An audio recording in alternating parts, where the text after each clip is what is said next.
Welcome back to my channel, Mispronounced Adventures. In this episode, I'm going to be upgrading the CCP point, or the customer connection point, on my Ford Transit with the official Ford kit for it. What is the customer connection point? So the customer connection point is the CCP is a electrical connection point for auxiliary items we put on the van's electric system. And different transits by default come with different options. Some will have a single post, which is fused to 60 amp, whilst other transits will come with 3 posts fused to 60 amp. Some of those transits can be on ones with larger alternators, or the transit with the dual starter batteries, or one starter, one aux. My van has got a single starter battery and it's got a single post. However, I want to upgrade my CCP point because I'm going to put on 2 30 amp battery chargers, which will draw 60 amp, or probably draw about 65 amp, which will be too much for one post. So I'm going to put the Ford kit in, which adds 2 other 60 amp fused posts, and go from there.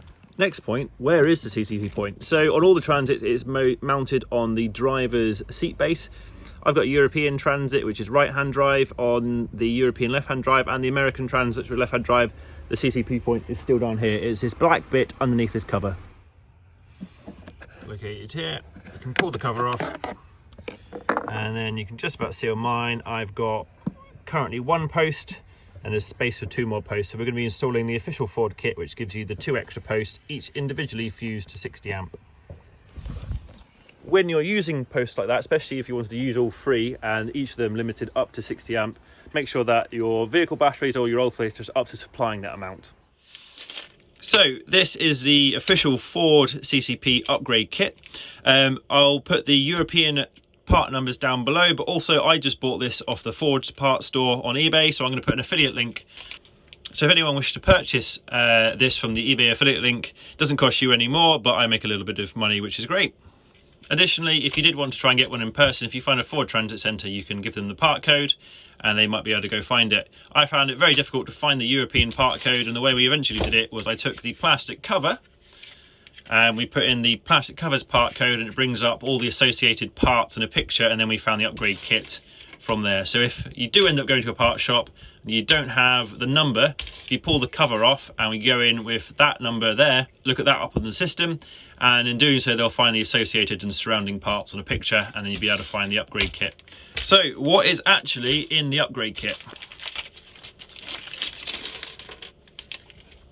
You've got 260 amp MIDI fuses, the brackets which go between, I believe, the pre-fuse box and the CCP physical point, and the associated bolts as well. For what this kit is, I think I paid around £28. It is overpriced. MIDI fuses are a few pounds each, and these are just pretty much normal bolts and then some brackets. You could probably get these parts externally and maybe make these brackets for far less, but if you want just the easy option to be able to order a product and it come along, you can buy the Ford upgrade kit. So it might not be necessary to take the actual seat base off, but I think life is going to be a lot easier if we do. So I'm going to unbolt the seat, and it should just be 4 bolts which hold the rails on.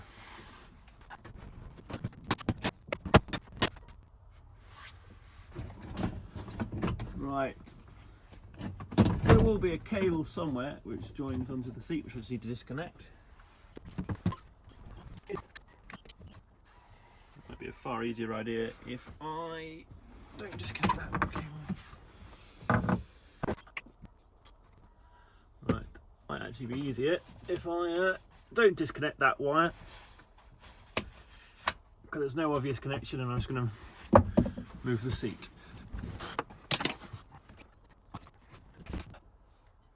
Right, that's messy. Right, let's move the camera around and get a different view.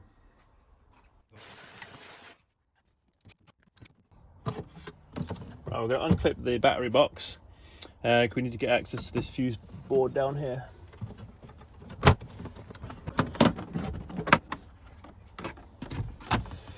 So you can see in my version of the Transit, I've only got 1 battery.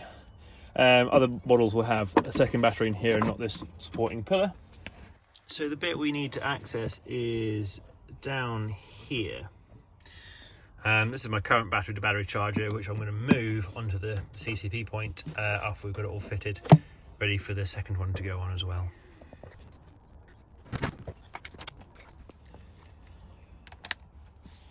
So just going to disconnect the battery so we can take it physically out. Okay, with a bit of prying and force, I have got that off. Get that out. It's a bit grim down there. I think I'll hoover that up before I show you it. A bit of useful information. This plug here, pin number 6 on it is an ignition live. Otherwise it's quite difficult to tap into an ignition live on the Transit. It's located here, but you have to remove the seat and the battery to access it. Right, so this is the point we are trying to access. Focus. So the minute post F13 is currently in, and we're going to put in the other 2 posts as well. So it looks like this is clipped on with a big plastic lid, so let's get all those clips undone. Presumably I'll break half the clips when I'm doing it as usual.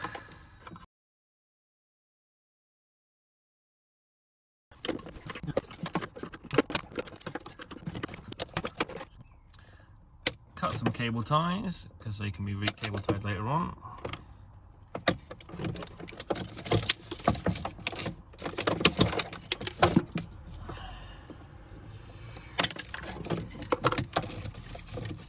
Let's get that out of the way.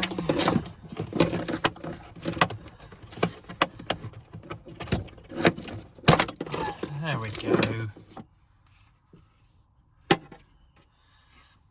As you can see, very easy to do. Not. Right, time to actually upgrade the CCP tie. Right, so it seems the other one's got these little rubber connectors covering them. There we go. Square nut.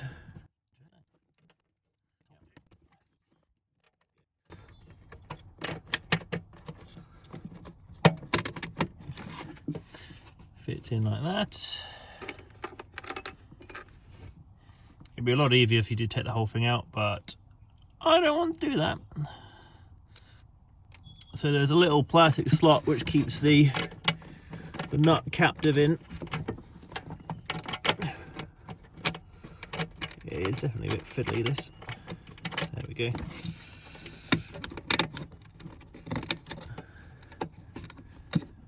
In. 60 amp fuse.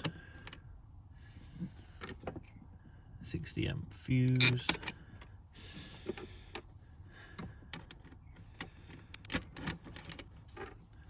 So all the CCP point really is just a fused bus bar, which itself appears to be fused to 200 amp over there.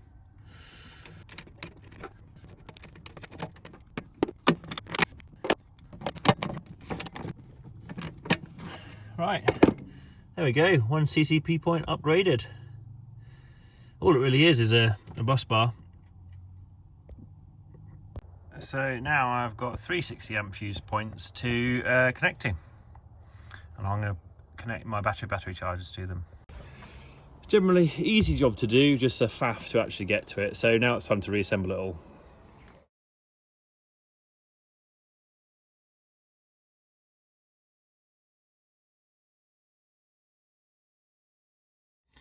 Well, so the application I'm going to do is probably only going to be 65 amps. In theory, you could have put a 70 amp MIDI fuse to just replace the 60 one, but I thought since Ford limit each pin to 60 amp, I'd rather be running 2 pins or 3 pins in parallel at quite a low ampage opposed to running 1 pin towards its max. So here's an example of how I'm using the CCP point. I'm running all 3 of those poles in parallel to a big fuse for both of my battery chargers to run off. And if you're going to be using the CCP point, you're also going to need a negative, so I'm using the negative stud on the terminal for the negative battery, but there are other negative points you could use throughout the van. Well, that's pretty much going to end this episode. Pretty easy job to do, upgrading the CCP. Bit fiddly to get the plastic case and all the prep to actually get down to the unit, but after you're there, it's pretty simple. Whilst the components of the kit are a bit more expensive than they really need to be, you could probably figure them out all separately, or if you just order the kit, which I'm going to put an affiliate link for the to buy the UK kit in the description, and see if I can find an American link, I'll put one down there as well. But hopefully that's been helpful for anyone who wants to upgrade those customer connection point on their van. Just if you are going to run higher ampage auxiliary items, just check that your alternator and everything else is up to spec as well. I'm going to go put dual battery chargers on it in a later video. So once again, thank you very much for joining me. If you found the video helpful, feel free to subscribe, and I'll see you next time. Cheers, bye.